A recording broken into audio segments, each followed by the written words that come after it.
This is Lionel's brand new Legacy ET44. I think it's the greatest diesel locomotive ever made in O-scale. Why? Watch this video to find out.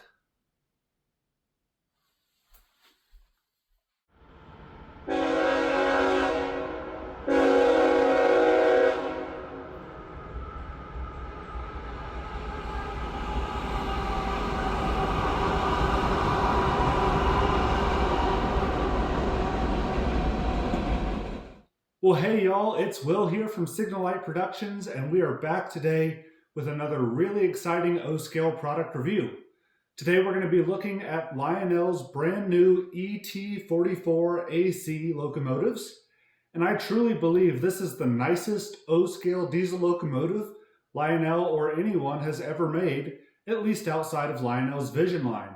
So we're going to take a closer look at these four beautiful railroad paint schemes, see the different detail variations, and show you just how far Lionel has gone to make these the ultimate O-scale diesel. Before we get too far into this review, I wanted to go ahead and address the fact that I'll be pointing out some minor issues and mistakes on these models. Most of the errors I've noted are very minor, and the purpose of me addressing them is not to bash Lionel, but rather to offer constructive feedback for future releases of these models, as well as to offer modelers the opportunity to take their models to the next level and really make them great. I recognize that no model is perfect, but hope by addressing these issues, we can make this a better hobby for everyone. On the front of these locomotives, you can see a number of detail variations, including high or low mounted headlight based on railroad, absence or presence of a window on the cab door, the color of the jumper cable below the walkway, and even the shape of the handrails. As you can see, the BNSF model has different shaped handrails than the other three roads. Now, while Lionel did correctly execute the front handrail based on the different railroad, as you can see angled here on the BNSF and straight on the other three, one mistake they did make with these front handrails is on all of the different railroads, this rear handrail up against the nose of the locomotive is actually bent the wrong way. It should bend out instead of in. So that is an issue on every single railroad. And this is most evident on the engineer's side of the locomotives, where you can see there are grab irons that are covered up by those long handrails. For me personally, while this is a disappointment, it's not the end of the world, as eventually I'll be equipping all of these models with full-length handrails and fixed pilots. On top of the models, you can see every single unit has a different style PTC antenna array. As the different railroads implemented positive train control, they each came up with their own unique and often proprietary systems, leading to different styles. You can see the CSX unit has the traditional GPS dome, and then two long skinny sections right there for the PTC. Norfolk Southern has this large section up front, with a smaller section having angled antennas. And while the KCS and BNSF versions look quite similar, the actual antennas themselves are still positioned slightly differently. And I know even on the BNSF models in particular, the different road numbers that Lionel has done actually have different PTC antenna arrays. And the same may apply for other railroads, but Lionel did a really good job making sure that these antennas were correct per railroad and even per road number where appropriate. The models also feature road name specific dynamic brake grid setups with either high capacity or standard as appropriate per railroad, as noted by the presence of either 2 exhaust ports or 3. Lionel has also captured the different style exhaust housings on the models. Early production units from GE had this more square-shaped housing seen here on the BNSF and the CSX versions.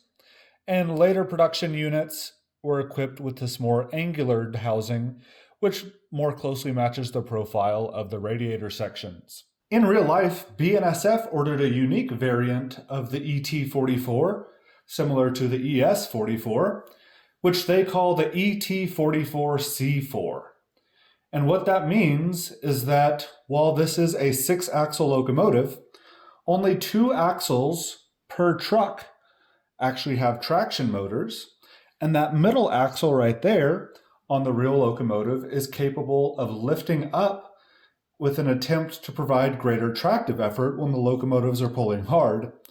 And then when the locomotives aren't working as hard, that center axle can lower back down to more evenly distribute the weight of the locomotive onto the rails. And so Lionel has modeled the details of the ET44C4 variant, and you can see the extra cylinders right here and the piston, which would raise and lower that center axle on the real locomotive. BNSF has since gotten feedback from their crews saying they don't care for this feature and that it actually is not helpful at increasing tractive effort, and so they've stopped ordering the C4 variant and have switched back to the standard option. Thankfully, Lionel's model doesn't suffer from this feature, as they all pull really well and all wheels are powered. These models come equipped with Lionel's somewhat standard kinematic pilot, which allows the pilot to swing independently of the trucks, increasing the overall realism of the model. Lionel also designed the pilots of these models to easily convert from the 3-rail O-scale coupler seen on the BNSF model to a scale Katy coupler as seen on the CSX version. This is a modification that only takes a couple minutes and is very easy to do. This is a rather necessary modification because, as you can see, that stock electrocoupler does stick out very far from the front of the locomotive, and that's been one of the biggest complaints I've seen on the forums and social media about these models, is just how far those couplers stick out, which is even farther than Lionel's ES44 model, which was the first locomotive to debut the kinematic pilot. This issue is even more noticeable on the rear of the locomotives, where as you can see that rear electrocoupler sticks out almost a full inch beyond the pilot. If you are interested in converting your models to scale couplers, I recommend either a Katy number 745 like we see on the CSX model, or a 746 long shank coupler like I put on the NS unit if you have tighter curves or are running longer equipment. But I have found that the 745 does work perfectly fine on 072 with most O-scale rolling stock. Speaking of couplers, one of the cool features Lionel included on these models is the presence of 2 spare knuckles on the rear pilot of the locomotives. And this is very prototypical. Most locomotives in real life have 1 or 2 spare knuckles mounted somewhere on the unit in case a freight car within the train breaks a knuckle. That way the conductor can simply grab it off the locomotive and carry it back to the defective car. While changing a knuckle is a relatively simple process, it's certainly not fun when you have to walk 1.5 miles back in your train to do it, especially if the weather isn't great.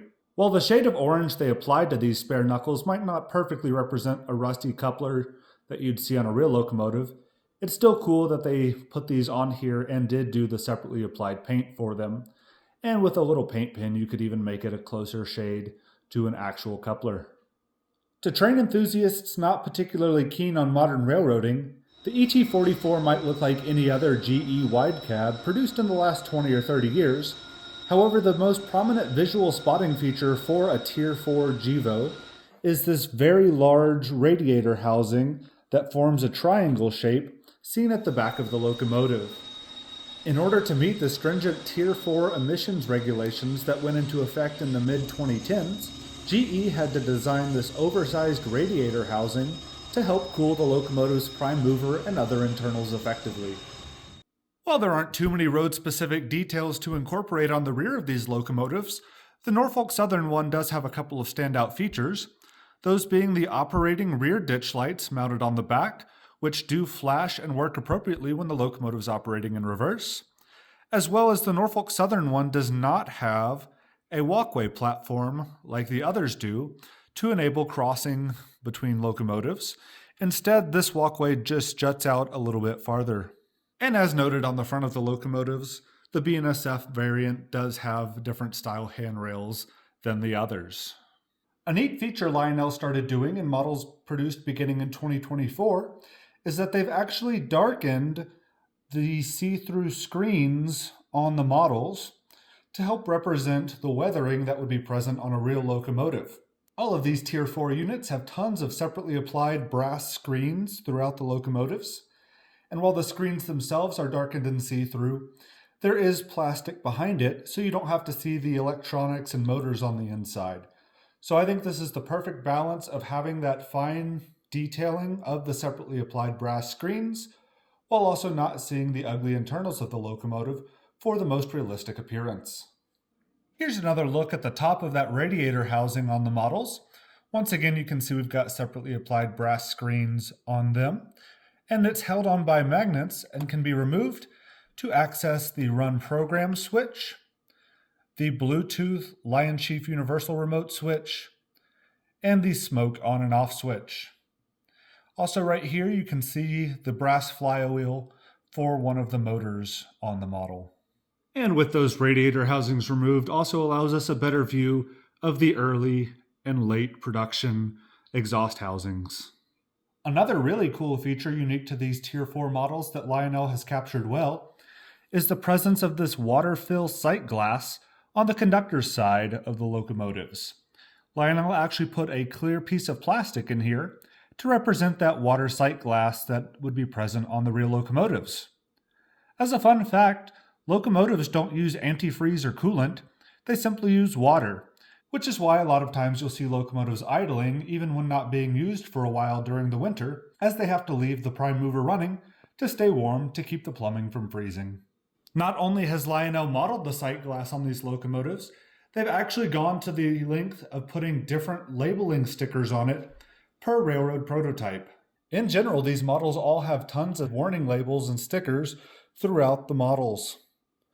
You can see them even up here on the roof, and they vary from railroad to railroad as prototypical.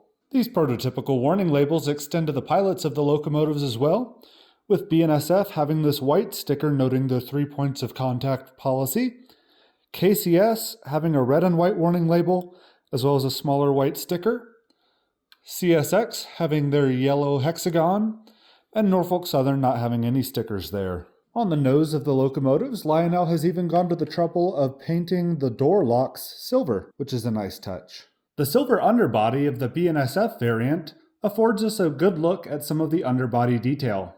In addition to the unique C4 appliances that we see here, you can see the toilet retention tank drain right here, which is painted silver on certain road names and left black on others.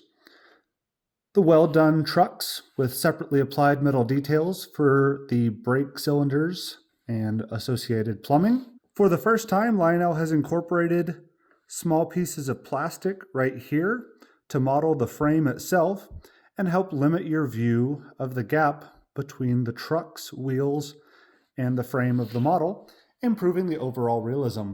For the first time, Lionel has also appropriately modeled a Graham White E-bell right in front of the fuel tank. Most locomotives these days aren't equipped with actual mechanical bells, but rather an electronic bell that simply plays a recording of the sounds, thus reducing the maintenance required on the locomotive.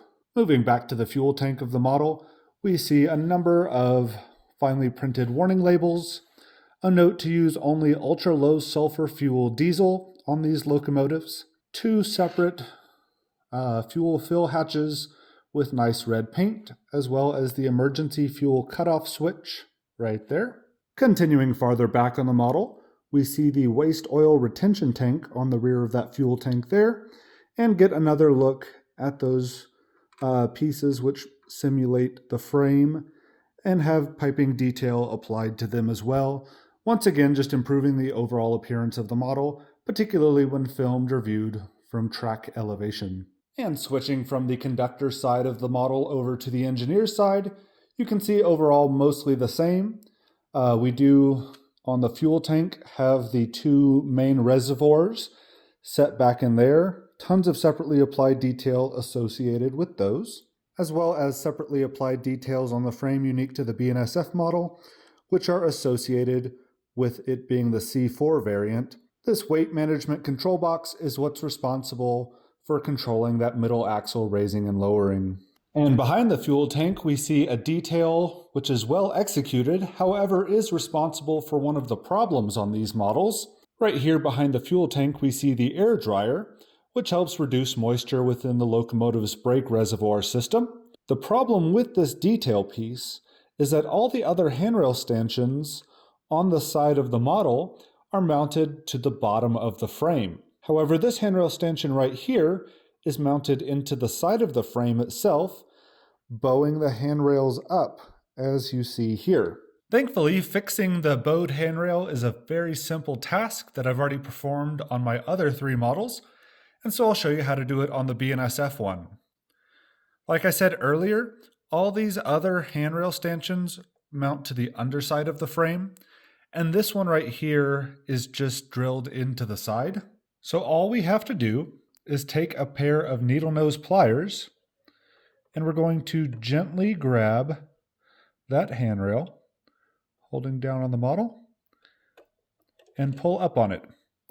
And as you can see, there's not even glue holding it in there. There's just this little recess and a brass tab holding it in place.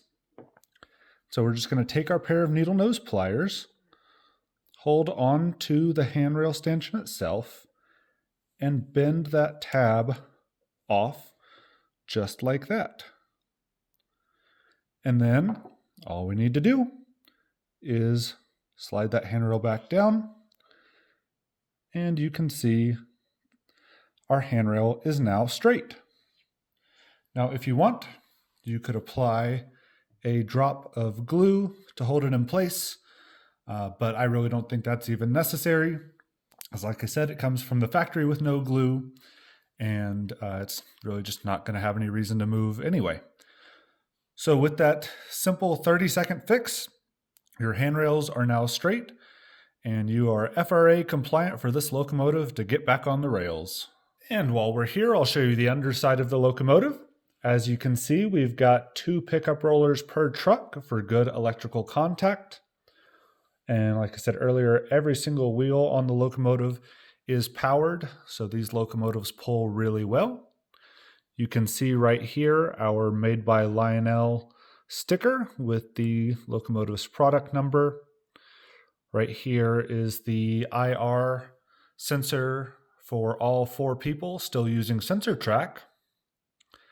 Then here, this is kind of interesting. This is the speaker housing within the fuel tank. And what's interesting about it is we actually have a separately applied brass screen mounted on top of the regular cast-in screen with those larger holes. And I can only assume that the purpose of that screen is to help keep any metal bits of debris from getting sucked up from your track into that speaker magnet.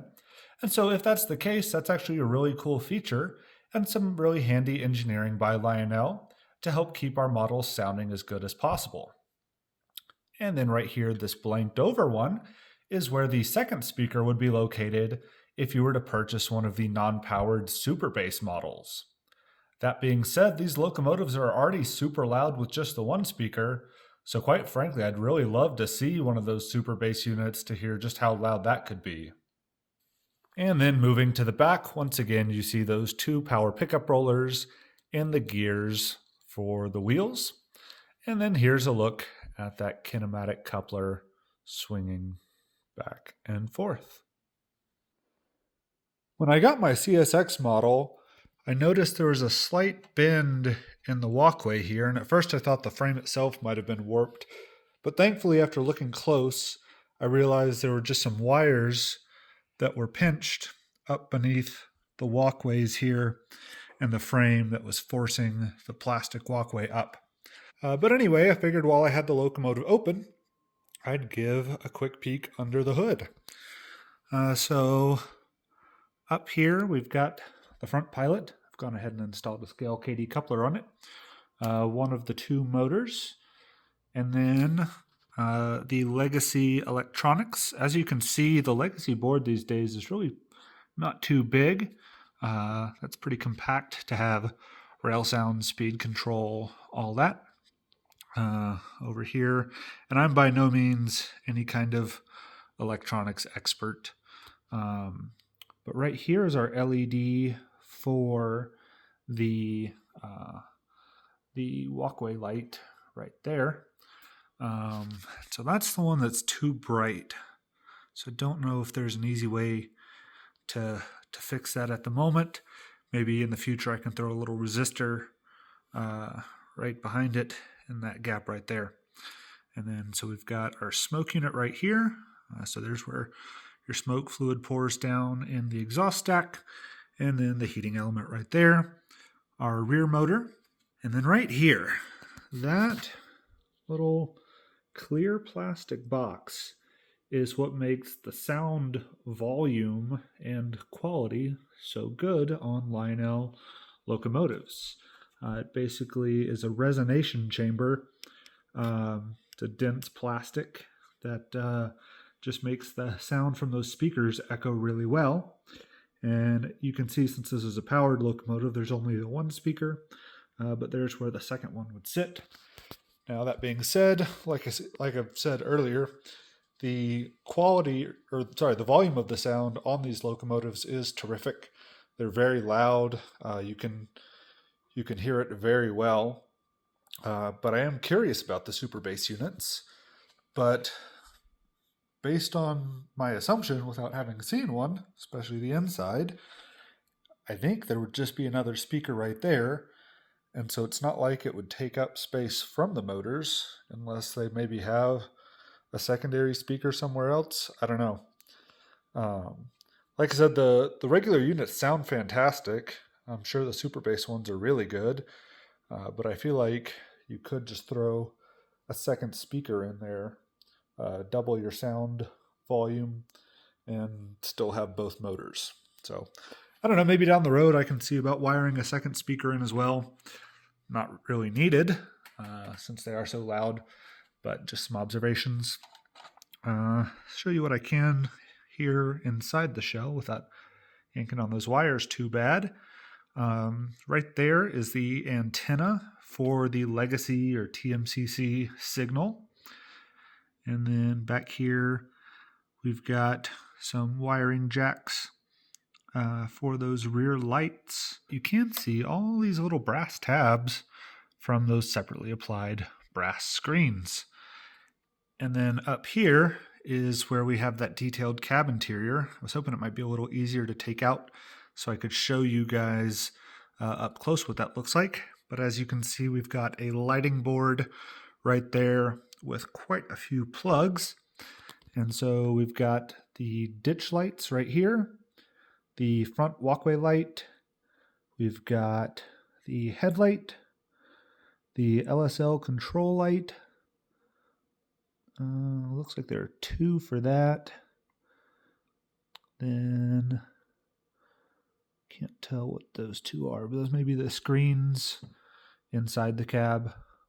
Not entirely sure. You can see there's, like I said, quite a few wires running around there, and they're all very thin and fragile, so I just don't want to mess with any of that. But yeah, there's a peek at the inside of these ET44s. Another detail Lionel has included on these models that I have not seen before in O-scale is the AEI RFID tag right there, which on real trains is used at wayside detectors, so the railroad can keep track of where locomotives and cars are across their systems nationwide. Taking a look at the CSX model, we can once again see a number of well-executed separately applied grab irons and handrails across the front of the locomotive, our separately applied sand fill hatches, nicely done windshield wiper blades, and our illuminated number boards. We have, unique to the CSX and Norfolk Southern variants, the LSL indicator light or locomotive speed limiter. This is used when CSX or Norfolk Southern locomotives are operating across Amtrak's Northeast Corridor.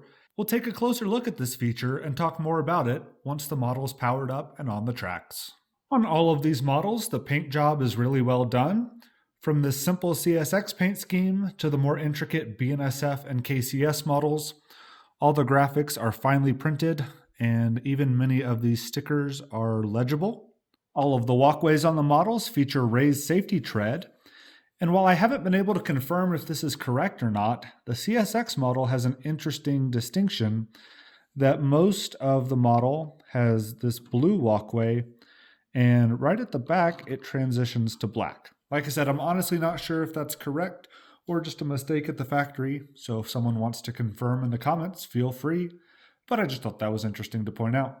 All across the model, you'll continue to see separately applied grab irons, lift rings, and vents. The horn detail pieces are really well done, nice fine castings, not too chunky or big like we see on many MTH Premier models, and more separately applied steps and handrails throughout. And at the rear of the model, we get another look at these separately applied etched brass screens for the air intake and radiator housing. A very well done, separately applied brake wheel with some instructions for how to use the automatic parking brake back there. And then down here on the frame, you can see the jacking pad right there for where you would raise the locomotive to service the trucks. And you can see here on the CSX version, they've actually got a different shade of yellow to simulate the reflective FRA striping on the locomotive, which differs from the yellow frame itself, which is pretty cool. I've grabbed one of my ES44 models to compare it to the new ET44 and point out some of the improved detail features on these ET44s. Looking at the Canadian Pacific ES44 here, you see this jumper cable, which is a separate brass piece, but just has this very rigid, unnatural bend to it, whereas the jumper cable on the ET44 just has much smoother, more natural looking curves that you would see on that big high voltage jumper cable. We've also got all brand new tooling for the other details as well, including different plows on the ET44s. And they've even got different MU hoses and train lines for your air brake system on the ET44 versus the ES44. I'll swing that pilot over so you can see that even the air hose and glad hand detail are different. So I just thought it was cool that Lionel could have taken the easy route and said the pilots are very similar on these two models. We'll just use the existing pilot. But they went to that extra effort of modeling tons of brand new detail pieces to more accurately match the prototype. So for anyone thinking Lionel just slapped a different radiator housing on their ES44 models, that's definitely not the case here. And the tooling differences continue to be visible when the locomotives are side by side. Once again, you've got different exhaust housings, different radiator sections. And then while not substantially different, you can see that the ET44s are slightly longer. The real ET44 has about a foot more of length than its previous ES44 brethren. Lionel has even tooled up brand new truck side frames for the ET44. While they do look very similar to the ES44, you can see they are slightly different on the ET44, and Lionel went to the effort of capturing that with brand new tooled truck side frames. And here we have the opportunity to compare two BNSF locomotives side by side. So we've got the Lionel ET44 in the front and the MTH Premier ES44 in the back. And you can see the difference that those darkened grills make in adding to realism and just kind of making the locomotive stand out in general. You can also see that while both models have see-through etched brass screens on the radiator housing, Lionel's having the solid plastic underneath actually makes a more realistic appearance than this MTH model, where you can see some of those electronics inside. And viewed from the rear, you can easily see the difference in the shape and size of the radiator housing on the larger ET44 than the ES44AC. You can also see that the colors of the Lionel model on the left and the MTH model on the right are virtually identical. I would say both are highly prototypical, and any difference in color could be attributed to variations in lighting, whether it's a sunny day or cloudy, or simply how much time the locomotive has spent in the sun, letting that paint fade. But I think Lionel nailed the colors on not only the BNSF, but all models in this run, an appreciated change of pace from some of their more recent factory blunders. And when viewed from the front, I believe the Lionel model on the left has a more realistic overall appearance than the MTH model on the right.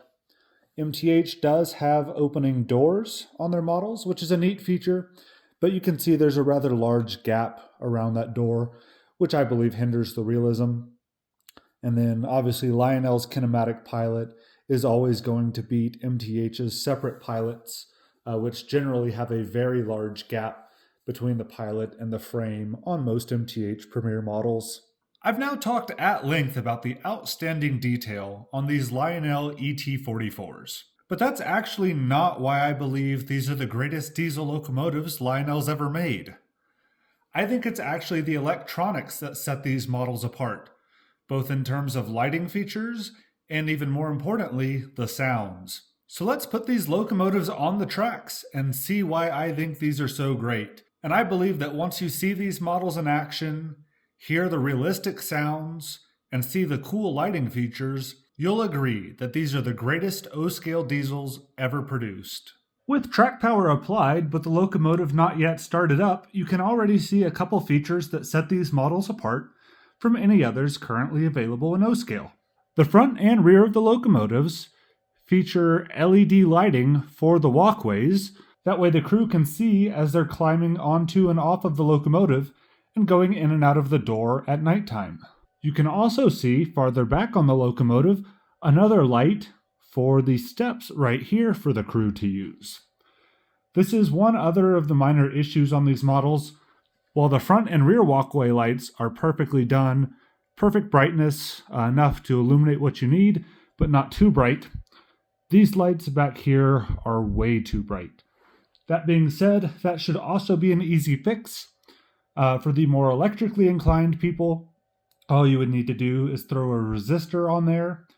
But if you don't want to go that route, I've seen some people on the OGR forum say that you can simply open up the shell and put a piece of tinted clear plastic in between the LED itself and the body, and that gets you to the appropriate volume of light that you need. And so I'll probably do this later down the road. One other minor issue with these locomotives is that the air hose detail piece on the rear of the model hangs too low and can sometimes actually be low enough to contact the rail, creating a short since they're made out of brass, especially as these pilots swing around. The BNSF model doesn't seem to be as big of an issue as my other three, but the CSX unit in particular I was having issues with and ended up just removing that detail piece. I might be able to remount it later a little bit higher or just snip off the end, but for the time being I just removed it. While it's difficult to capture on video, these models do have fully detailed cab interiors, which are complete with illuminated desktop screens. And that is a really neat feature. And so right now, since the locomotive is turned off, the only lighting in the cab is actually coming from those screens.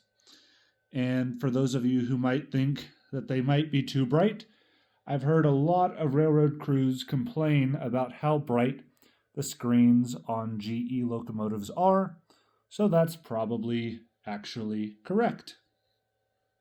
It is almost time to fire up this locomotive and hear the amazing sounds, but before we do that, we need to talk about how these locomotives ended up with such great sounds.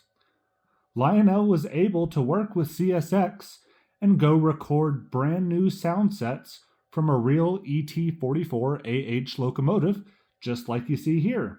Lionel was able to capture 3 brand new horn recordings, as well as new E-bell recordings, new prime mover sounds, and additional crew talk dialogue. The startup and shutdown sequences on these models are really good, and they last much longer than any other diesels I own from Lionel, adding to the realism. So let's fire up this locomotive and hear what she sounds like. Tower engine, please start up and stand by. Over. Alright, she's hot and ready to eat. Let's get to work now.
mentioned earlier the LSL locomotive speed limiter indicator light that the CSX and Norfolk Southern units have, and that is present right here.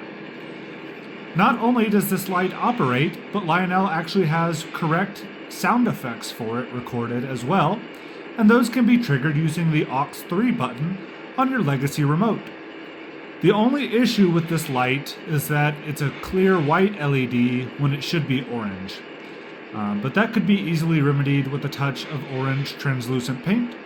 But now I will turn the volume of this locomotive back up and let you hear the sound effects for the LSL light.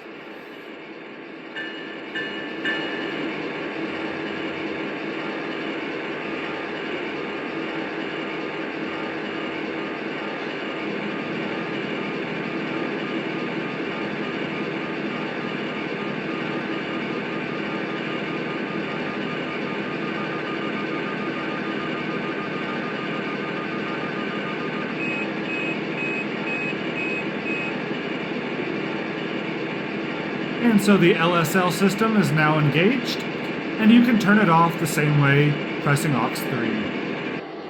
As I showed earlier, Norfolk Southern locomotives have functioning ditch lights on the rear, so in just a second I will switch this locomotive to reverse and let you see those. Right now you can see that functional rear walkway light, which looks good. So I'll switch it to reverse, and then we will move the locomotive. Unfortunately, one thing Lionel has still not corrected on the ET44s is that there's no way to have the ditch lights on while the locomotive is stopped. On real locomotives, the operation of the ditch lights has nothing to do with them being moving or stationary. So I wish Lionel would fix that in their software, but as soon as the locomotive's moving, those ditch lights will turn on, and you will see that these are set to flash. From the factory, the ditch lights on all road names will flash, but using the bottom left two keys on your Legacy remote, you can toggle the ditch lights between oscillating or fixed depending on the prototype. So CSX and NS should flash, and all other railroads should be steady.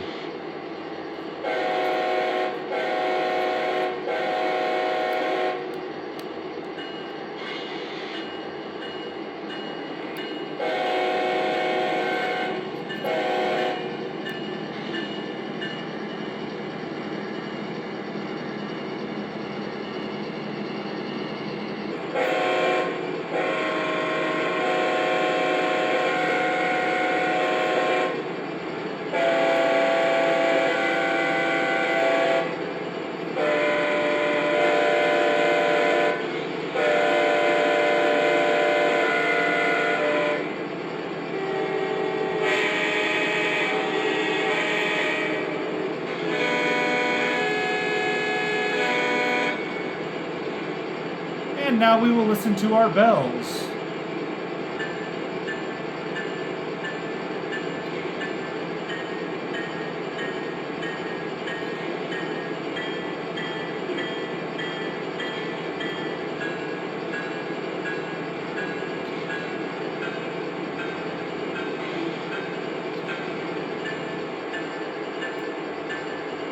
Ready or set, going.